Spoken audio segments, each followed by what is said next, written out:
जय भीम. मी सुनील मोरे, छत्रपती संभाजीनगर, औरंगाबाद. आज सोमवार दिनांक 15 जून 2026 सम्राट वाचनामध्ये हा दुसरा लेख आहे. लेखाचं शीर्षक आहे खुल्या प्रवर्गात बंदी म्हणजे आरक्षण संपवण्याचा कट. त्याचे लेखक आहेत श्रीराम बनसोड. 2014 नंतर भाजपच्या सत्ताकाळात देशात प्रचंड बदल घडून आले. मोठ्या प्रमाणात श्रीमंताची श्रीमंती आणि गरिबांची गरिबी वाढली. राष्ट्रीय स्पर्धा परीक्षेच्या पेपरफुटीमुळे तरुण वर्गात असंतोष निर्माण झाला.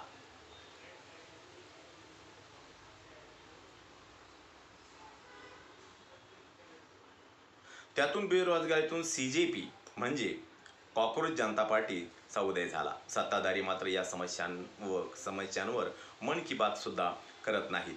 ते कायम निवडणूक मोडमध्ये दिसतात. देशाच्या प्रधान सेवकाने देशवासियांना सोने खरेदी करू नये, विदेश वाऱ्या करू नये, तेलाचा वापर कमी करावा असे सल्ले दिले आणि स्वतः मात्र विदेश वाऱ्यात मग्न असतात. भारतीय संविधानानुसार देश धर्मनिरपेक्ष आहे, पण धर्म स्वातंत्र्य विधेयक 2026 पास झाले. धर्म बदलण्यावर बंधने घालण्यात आली. धर्म बदलला तर जुलमी शिक्षेचे प्रयोजन अनुसूचित जाती जमातीमध्ये वितंडवाद निर्माण करण्यासाठी आणि बौद्धांचे आरक्षण संपवण्यासाठी उपवर्गीकरणाची योजना आणली. याची मजल इतकी वाढली की अनुसूचित जाती जमाती आणि ओबीसींच्या राखीव प्रवर्गातील उमेदवारांवर बंधने लादली. 14 मे 2026 रोजी महाराष्ट्र शासनाने असा निर्णय घेतला. बहुजनांच्या उमेदवाराने निवड प्रक्रियेच्या कोणत्याही टप्प्यावर परीक्षा फी, शिष्यवृत्ती, वयोमर्यादा व परीक्षेला बसण्याची संधी यामध्ये सवलत घेतली असेल तर त्याची खुल्या म्हणजे ओपन कॅटेगरी प्रवर्गात यापुढे निवडच होणार नाही. या सवलती देण्यामागच्या संवैधानिक उद्देशालाच केराची टोपली दाखवण्यात आली.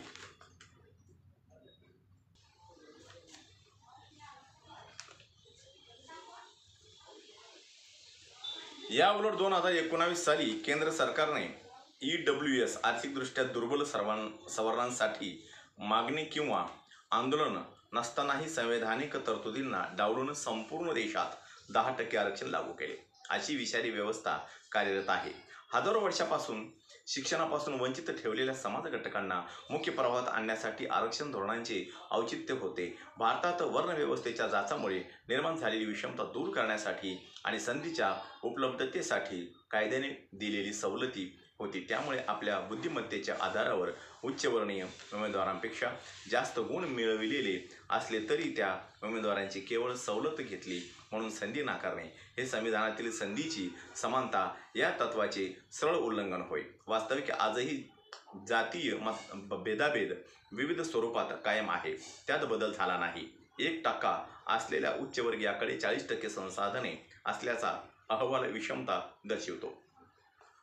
एका वर्गाकडे प्रचंड ताकद, सत्ता, पैसा आहे. दुसरीकडे सुमारे 80 कोटी आर्थिक दुर्बल घटक मोफत मिळणाऱ्या अन्नधान्यावर जगत आहे. या दुर्बल घटकातून प्रचंड मेहनत करून पुढे येणाऱ्या गुणवत्ताधारक विद्यार्थ्यांवर या मार्गाने बंधने लादली जात आहेत. यात बौद्ध समाज जात्यात आहे, तसा अन्य समाज सुद्धा सुपात आहे.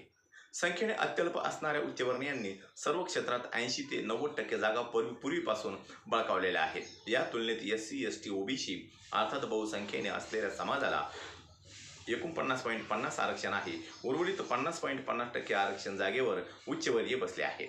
दुसऱ्या शब्दात देशातील 3% ब्राह्मण, बनिया 90% सत्ता व साधन संपत्तीवर कुंडली मारून बसलेले आहेत.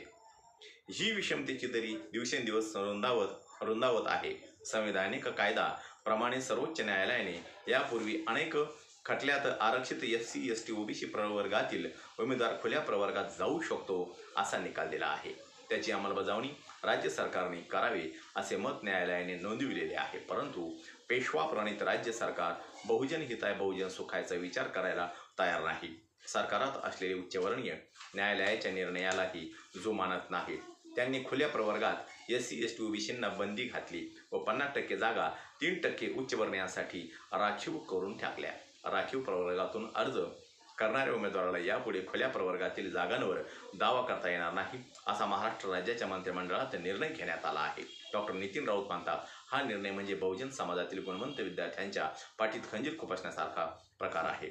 वास्तविक संवैधानिक तरतुदीप्रमाणे राखीव प्रवर्गातील एखादा उमेदवार स्वतःच्या गुणवत्तेवर खुल्या प्रवर्गातील गुण प्राप्त करत असेल तर त्याची निवड खुल्या प्रवर्गातून केली जाणे हा त्याचा घटनादत्त अधिकार आहे. परंतु केवळ वयोमर्यादा किंवा शुल्कातील सवलतीचे कारण पुढे करून त्या उमेदवाराला खुल्या प्रवर्गातून दूर करणे म्हणजे त्याच्या गुणवत्तेचा अपमान करणे होय असे खेदाने म्हणावे लागते. एकंदरीत सरकारच्या खुल्या प्रवर्गात बहुजनांच्या प्रवेशाचा मार्ग बंद करण्याच्या सरकारच्या धोरणाचा प्रत्येक सुजाण नागरिकांनी निषेध नोंदविला पाहिजे. उपवर्गीकरण, खुल्या प्रवर्गाची समस्यांच्या विरोधात निवेदने, आंदोलने, जनजागृती केली पाहिजे. सरकारचा हे निर्णय हाणून पाडले पाहिजे.